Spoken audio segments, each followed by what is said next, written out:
नमस्कार, मैं हूं मृगेंद्र पांडे और आप देख रहे हैं विस्तार न्यूज। आज हम एक महत्वपूर्ण विषय पर चर्चा करने जा रहे हैं। विषय है कांग्रेस से जुड़ा। कांग्रेस के वरिष्ठ नेता रविंद्र चौबे ने एक बयान दिया, एक भाषण दिया, जिसमें पूर्व मुख्यमंत्री भूपेश बघेल के नेतृत्व में अगला चुनाव लड़ने की बात कही। उनका ये बयान इतना ताकतवर था, इतना गंभीर था कि पूरी कांग्रेस पार्टी में उथल-पुथल मच गई। प्रदेश कांग्रेस अध्यक्ष दीपक बैज को कहना पड़ा कि ये बयान जो है उसकी अनुशासन समिति में चर्चा होगी। आप समझिए कि आखिर रविंद्र चौबे के इस बयान पर कांग्रेस पार्टी अनुशासन समिति में क्यों जा रही है? क्या रविंद्र चौबे पर कांग्रेस पार्टी कार्रवाई कर पाएगी? क्योंकि रविंद्र चौबे जिस कद के नेता हैं, उस कद के नेता पर क्या प्रदेश कांग्रेस कमेटी या प्रदेश अध्यक्ष या प्रदेश की अनुशासन समिति कार्रवाई कर सकती है? इन सब विषयों पर विस्तार से बात करेंगे। आज हमारे साथ कुछ खास मेहमान हैं। कांग्रेस का पक्ष रखने के लिए अमित श्रीवास्तव जी हैं, जो प्रवक्ता हैं। अमित जी, आपका स्वागत है। धन्यवाद। भाजपा रखने के लिए प्रमोद शर्मा जी हैं, जो पूर्व विधायक हैं और भाजपा के प्रवक्ता है। प्रमोद जी, आपका भी बहुत।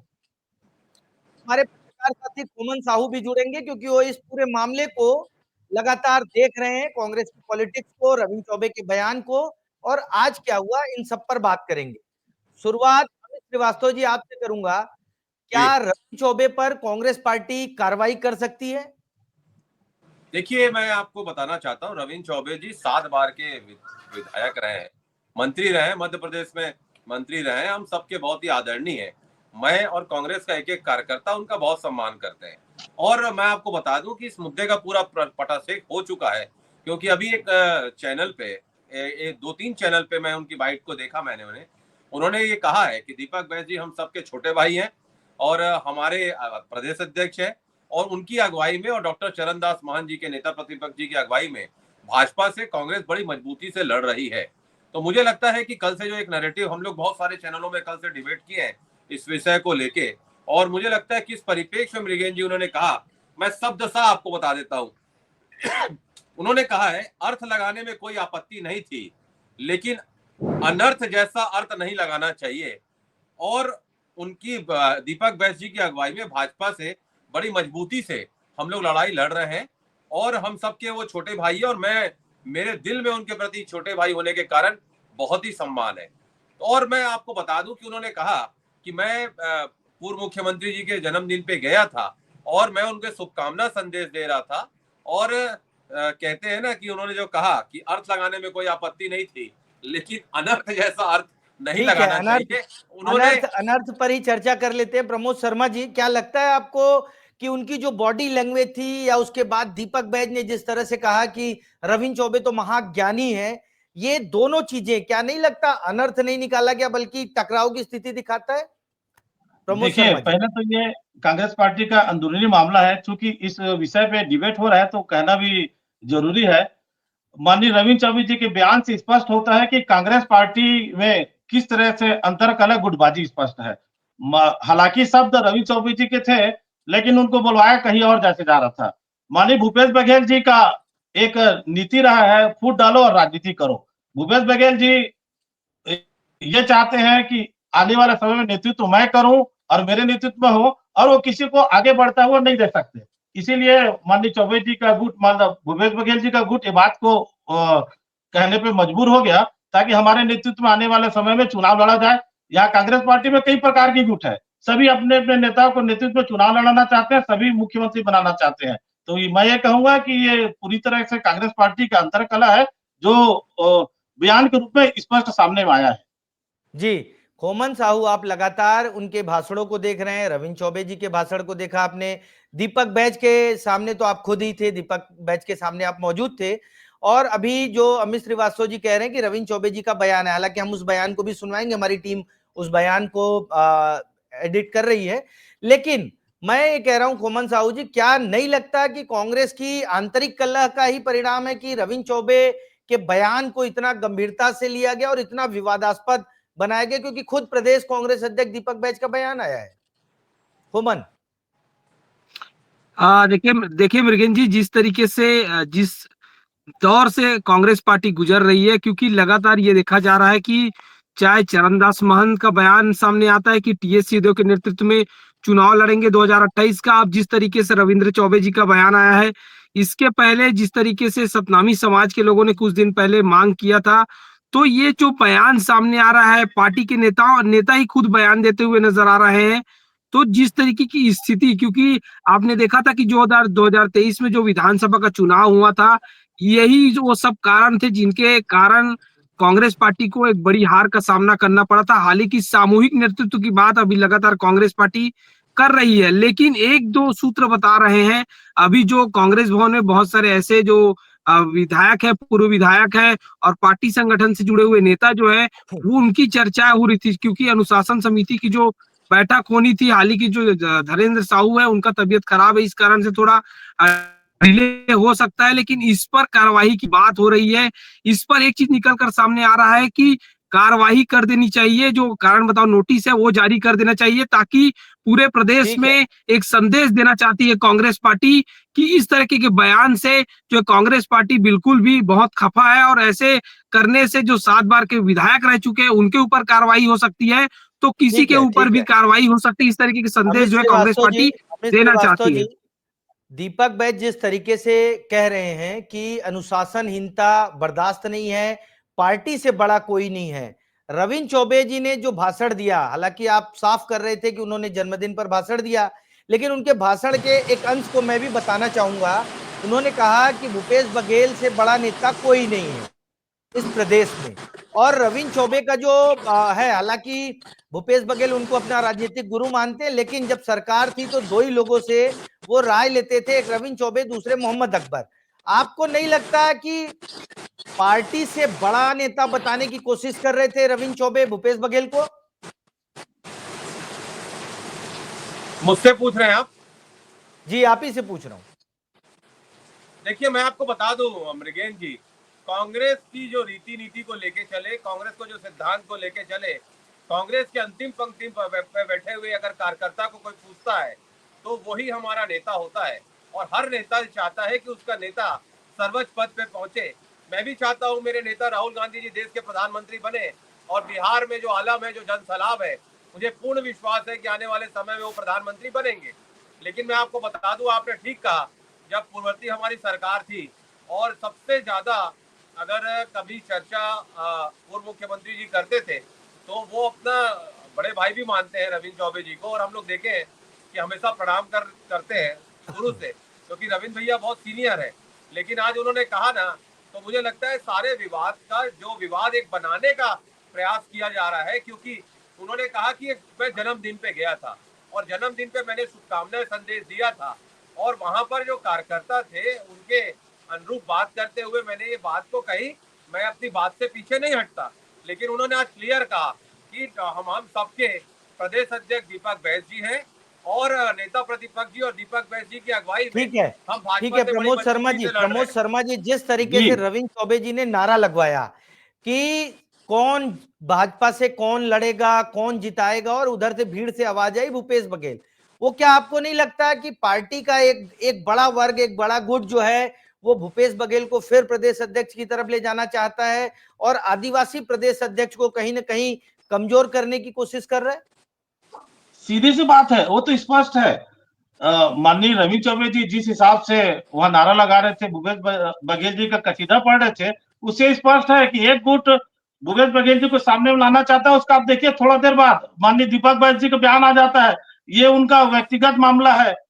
तो इस टाइप से ये तो स्पष्ट है ना कि गुटबाजी चरम सीमा पे है। छत्तीसगढ़ में कांग्रेस पार्टी गुटबाजी चरम सीमा पे है। भूपेश बघेल जी सामने आना चाहते हैं, प्रदेश अध्यक्ष बनना चाहते हैं, और बाकी जो गुट है, 3 गुट अलग अलग और है, वो उनको आने नहीं देना चाहते। ये लड़ाई आने वाले समय में और खुल के सामने में आएगी।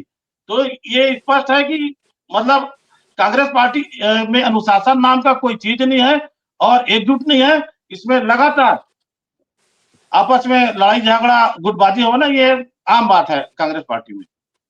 जी, अमित श्रीवास्तव जी, आप ही से एक सवाल और लूंगा। क्या नहीं लगता कि इससे पार्टी में कलह और बढ़ेगी? जो एकजुटता की बात आपके नेता, आपने अभी कहा राहुल गांधी, जो एकजुटता की बात राहुल गांधी करते हैं, वो कहीं ना कहीं छत्तीसगढ़ में टूटता नजर आ रहा है? बिल्कुल भी नहीं। देखिए, कलेक्टिव लीडरशिप पे हमने मैन टू मैन मार्किंग करके हाई कमान के निर्देश पे और अपने प्रदेश के नेताओं के मार्गदर्शन में छत्तीसगढ़ का एक एक कार्यकर्ता 15 सालों तक की जो सरकार थी उससे लड़ाई उन्होंने लड़ी है। और मैं बड़ी जिम्मेदारी के साथ आपको कहता हूँ और हमेशा कहता हूँ कि हमारी पार्टी की आन बान शान और प्राण हमारे कार्यकर्ता है, जिन्होंने 15 साल की सरकार को उखाड़ फेंका था। यही कलेक्टिव लीडरशिप थी, यही वो सब नेता थे जो एकजुटता से चुनाव लड़े थे। तो कार्यकर्ता के बीच में कोई संदेह नहीं है। मैं तो बता रहा हूँ मृगेन जी, आज चुनाव हो जाए, इस बार तो 14 सीटों के लाले पड़ जाएंगे बीजेपी सरकार को, जितना जनता में रोष है। लेकिन मैं फिर कह दूं आदरणीय, अभी प्रमोद जी भाई कह रहे थे कि जिस प्रकार से उन्होंने बताया कि अंतर कला है, ये है वो है, मुझे लगता है कि जिस परिप्रेक्ष्य में ये पूरा मैटर आया है, उन्होंने रविंद्र भैया ने, क्योंकि रविंद्र भैया से मेरे भी बहुत अच्छे संबंध है, हमेशा मुझे भी छोटे भाई की तरह उन्होंने देखा है। मैं आपके माध्यम से कहना चाहता हूं कि जिस परिप्रेक्ष्य में मैं ऐसा सोचता हूं, क्योंकि भूपेश बघेल जी के पिछले बर्थडे में ईडी उनके घर आई थी, तो उन्होंने कहा कि जब भाजपा डरती है, भाजपा की नीति यही है, इस बार ईडी नहीं पहुंची थी तो रविंद्र चौबे पहुंचे थे। दबाओ, फिर अपने पास बुलाओ, और जो नहीं आता उसके ऊपर वो कार्रवाई कर देते हैं। लेकिन भूपेश बघेल जी नहीं डरे थे, लेकिन उन्होंने यही परिप्रेक्ष्य में कहा होगा, ये मुझे ऐसा लगता है।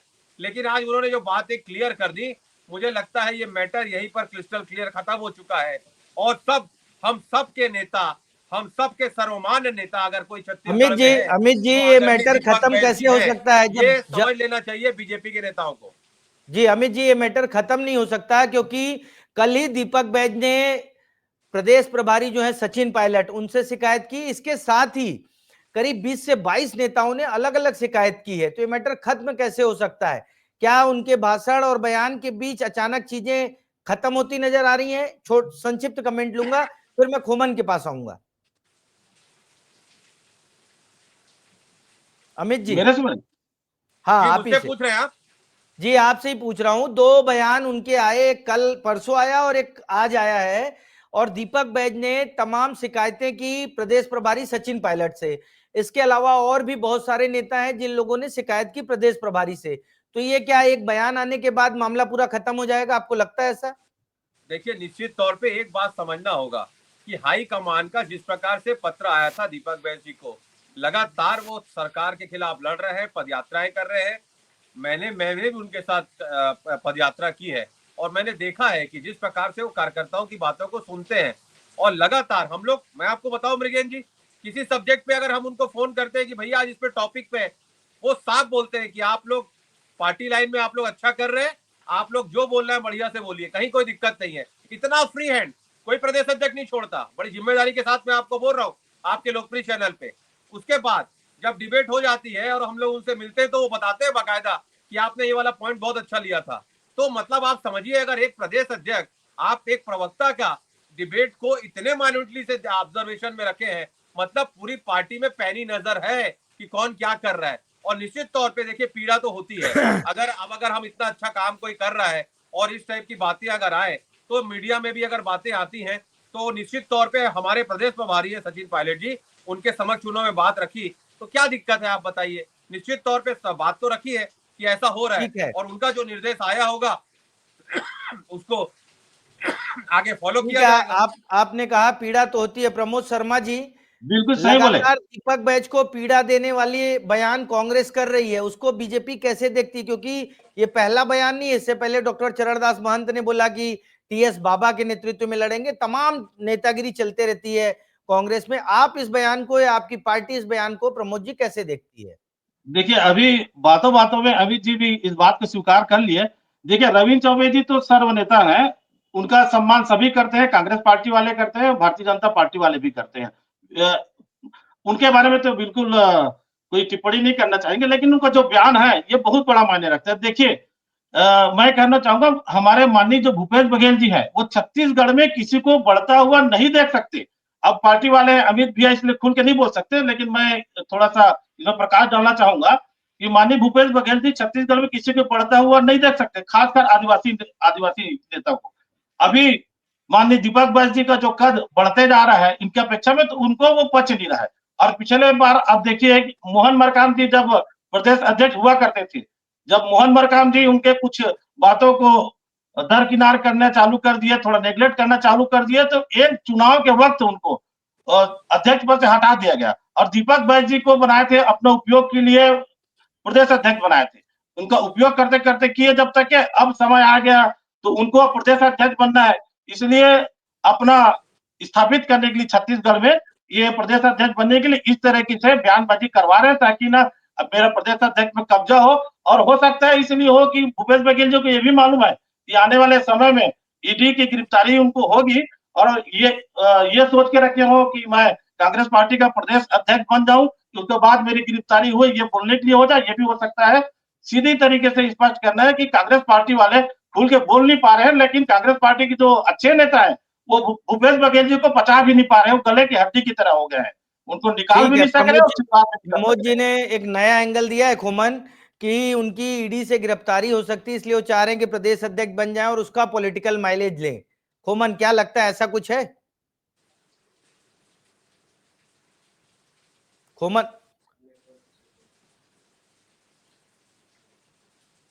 खोमन माइक अनम्यूट कर लो, माइक अनम्यूट कर लो।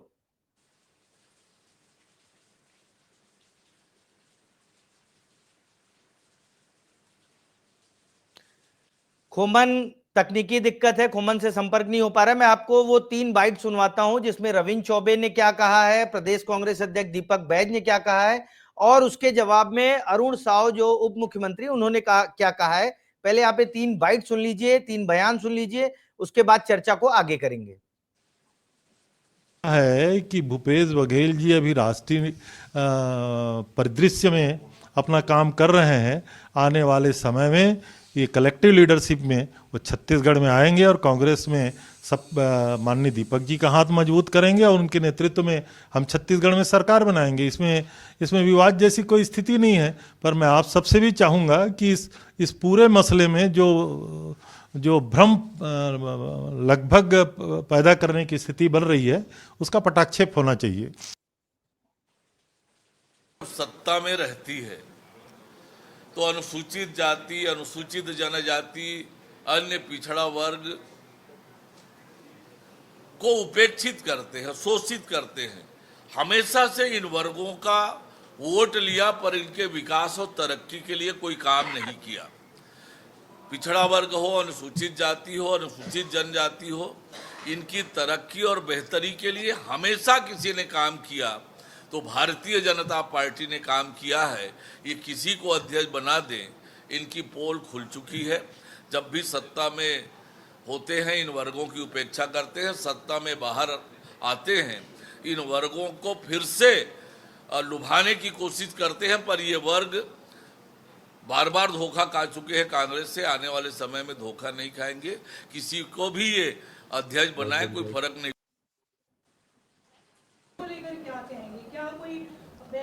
अब ये पार्टी का मामला है, पार्टी स्तर पे अपने स्तर पे विचार करेगी। अब देखिए, मैंने कहा कि पार्टी का मामला है, पार्टी का मामला है, पार्टी अपने स्तर पे निर्णय लेगी।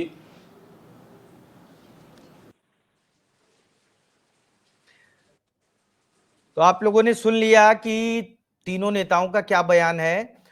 अमित श्रीवास्तव जी, आपके पास आऊंगा जी। दीपक बैज जी कह रहे हैं पार्टी का मामला है और हमने जो बात पहुंचानी थी पहुंचा दी, अब पार्टी अपना काम करेगी। हालांकि उनके उस बयान के बाद रविंद्र चौबे का बयान आया कि इस मामले का पटाक्षेप होना चाहिए। क्या नहीं लगता कि एक नई तरीके की पॉलिटिक्स खेल रहे हैं? पहले अपने बयान को देना, उसको उस पर हाइप क्रिएट करना और बाद में जब वो नेगेटिव पढ़ने लगा, उल्टा पढ़ने लगा तो बैकफुट पर आकर ये कहना कि पटाक्षेप कर दिया जाए। देखिए मृगेन जी, ये आपका अधिकार है, आप कलमकार हैं, आप कुछ भी प्रश्न मुझसे कर सकते हैं और बहुत विद्वान पत्रकार हैं आप, तो मैं आपके विवेक पे छोड़ता हूं। लेकिन मैं कहना चाहता हूं कि जिस प्रकार से रविंद्र भैया ने अभी कहा कि भ्रम की स्थिति पैदा ना करें, मैं आप लोगों से भी निवेदन करता हूं।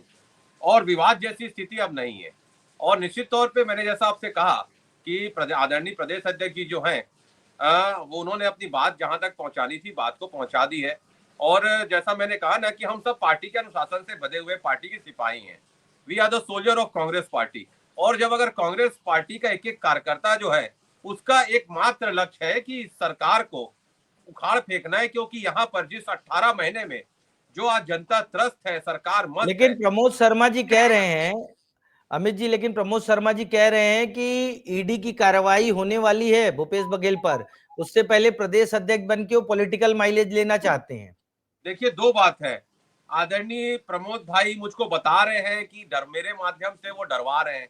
तो मैं आपको बता दूं मृगेन जी कि भाजपा का ये चाल चरित्र और चेहरा है कि पहले भाजपा की नीति रही है डराओ, फसाओ, डराओ, धमकाओ, और अगर वो हटाओ, अगर वो पद में है तो हटाओ, और अगर इनसे वो पैचअप कर ले, मिलाओ, तो अगर वो मिल जाए तो फिर आदरणीय, जब प्रधानमंत्री जी कहते हैं 70,000 करोड़ का घोटाला हुआ है, उसके बाद 3 दिन बाद डिप्टी सीएम बना दिया जाता है, उनकी 1,000 करोड़ की प्रॉपर्टी लौटा दी जाती है, मेहरबानी हो जाती है। तो ये भाजपा की रीति नीति संस्कृति रही है।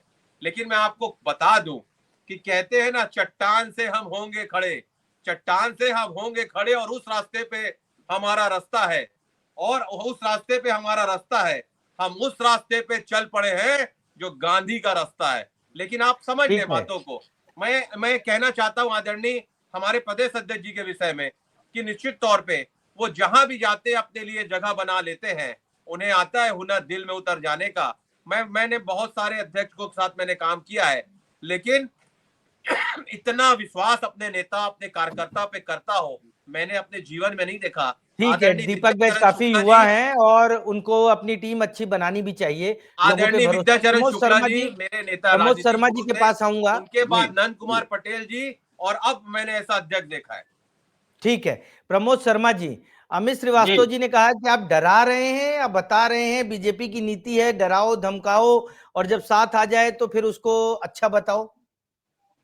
देखिए, अमित भी अभी थोड़ा देर पहले दीपक बैज जी के बारे में कितनी अच्छी बात कर रहे थे। इनके भैया के बात से ही स्पष्ट होता है कि भूपेश बघेल जी कितने बैकफुट में है। मतलब कि आप खुद चाहते हैं कि उनके नेतृत्व में चुनाव लड़ो, और एक धड़ा बोलता है कि हम भूपेश बघेल जी के नेतृत्व में चुनाव लड़ेंगे। तो पहले तो आप कांग्रेस पार्टी सब गुट मिला के पहले एक हो जाए, उसके बाद भारतीय जनता पार्टी से चुनाव लड़ने के लाइएगा। और रही ईडी की बात, तो मैं ये कहना चाहूंगा, आप थोड़ा सा विचार कीजिएगा, थोड़ा सा ध्यान आकर्षित करिएगा।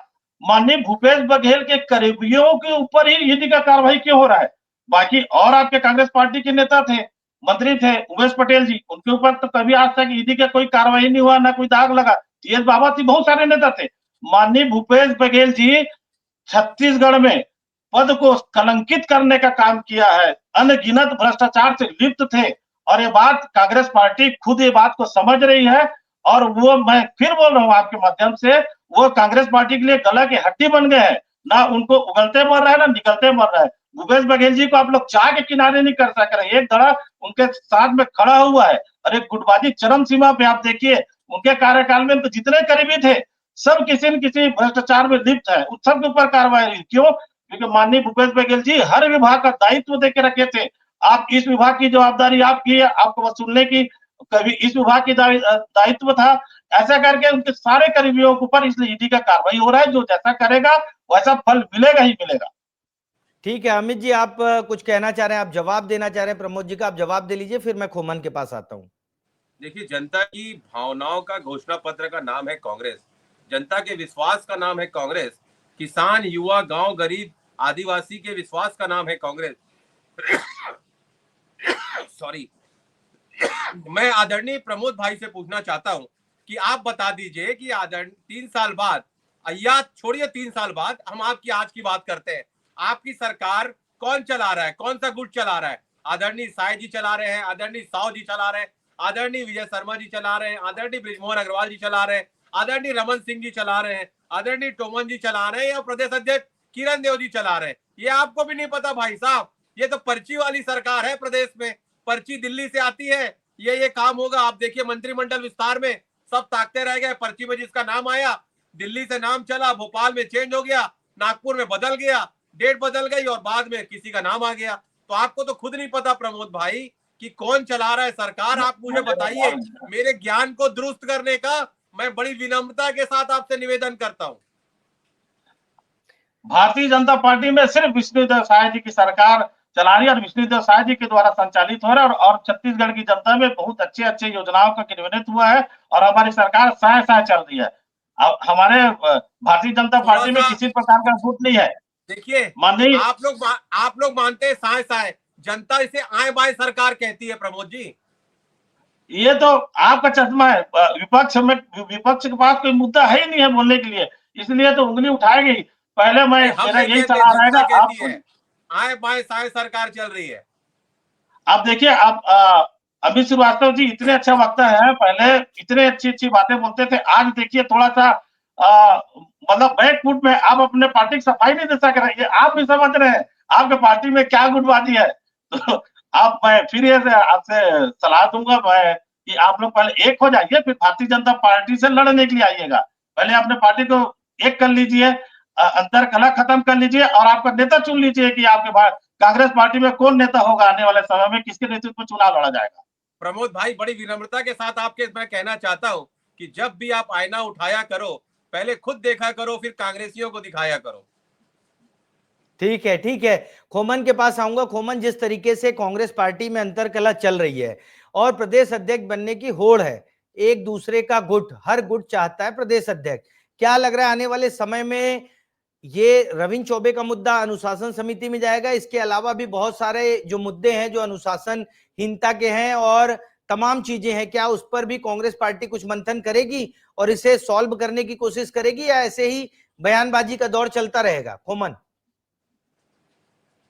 देखिए, रविंद्र चौबे 6-7 बार के विधायक हैं, मृगेन जी। वो अगर कुछ बयान दिए हैं, अगर कुछ बोले हैं मन से, तो एक संदेश देने का प्रयास किए हैं और कांग्रेस पार्टी इसको लेकर थोड़ी गंभीर नजर आ रही है, क्योंकि जो संगठन से जुड़े हैं कांग्रेस पार्टी के, वो बता रहे हैं कि इस पर कार्रवाई हो सकती है, इस पर कारण बताओ नोटिस जारी दिया जा सकता है, क्योंकि कारण बताओ नोटिस जब जारी करेगी कांग्रेस पार्टी तो पूरे प्रदेश में संदेश जाएगा और आने वाले दिनों में अगर इस तरीके की कोई बयानबाजी कांग्रेस पार्टी के अनुशासन के खिलाफ जाएगी तो उस पर कड़ी कार्रवाई होगी। इस तरीके का संदेश कांग्रेस पार्टी देना चाहती है, लेकिन कांग्रेस पार्टी को अब समझना होगा, सबको एकजुट होकर लड़ना होगा, क्योंकि जिस तरीके से डॉक्टर चरणदास महंत जी का बयान आता है, जिस तरीके से रविंद्र चौबे जी का बयान आता है, उस पर कहीं ना कहीं जो गुटबाजी है वो दिखाई देती है, जो धड़ा है अलग अलग वो दिखाई देता है। तो कहीं ना कहीं जो साय सरकार है उसको हराने के लिए कहीं ना कहीं कांग्रेस पार्टी को एकजुट होकर लड़ना चाहिए, ताकि आने वाले दिनों में वो सरकार बना सके। लेकिन इसी तरीके से लड़ाई जारी रहेगी तो प्रमोद बहुत शर्मा जी भी मुश्किल कह होगी। रहे हैं कि पहले कांग्रेस एकजुट हो जाए, फिर भाजपा सरकार से लड़ेगी।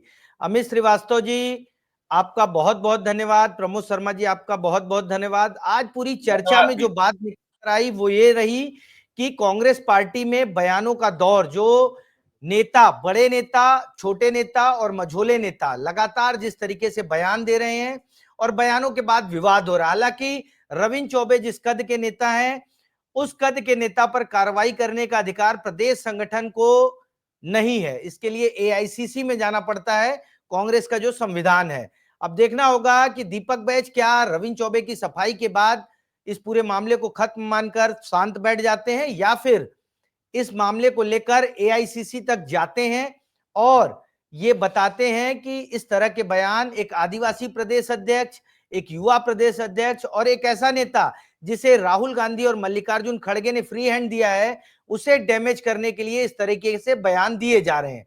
देखना होगा कि इन सब को लेकर आने वाले समय में क्या होता है। आज की चर्चा को यहीं विराम देते हैं। नमस्कार।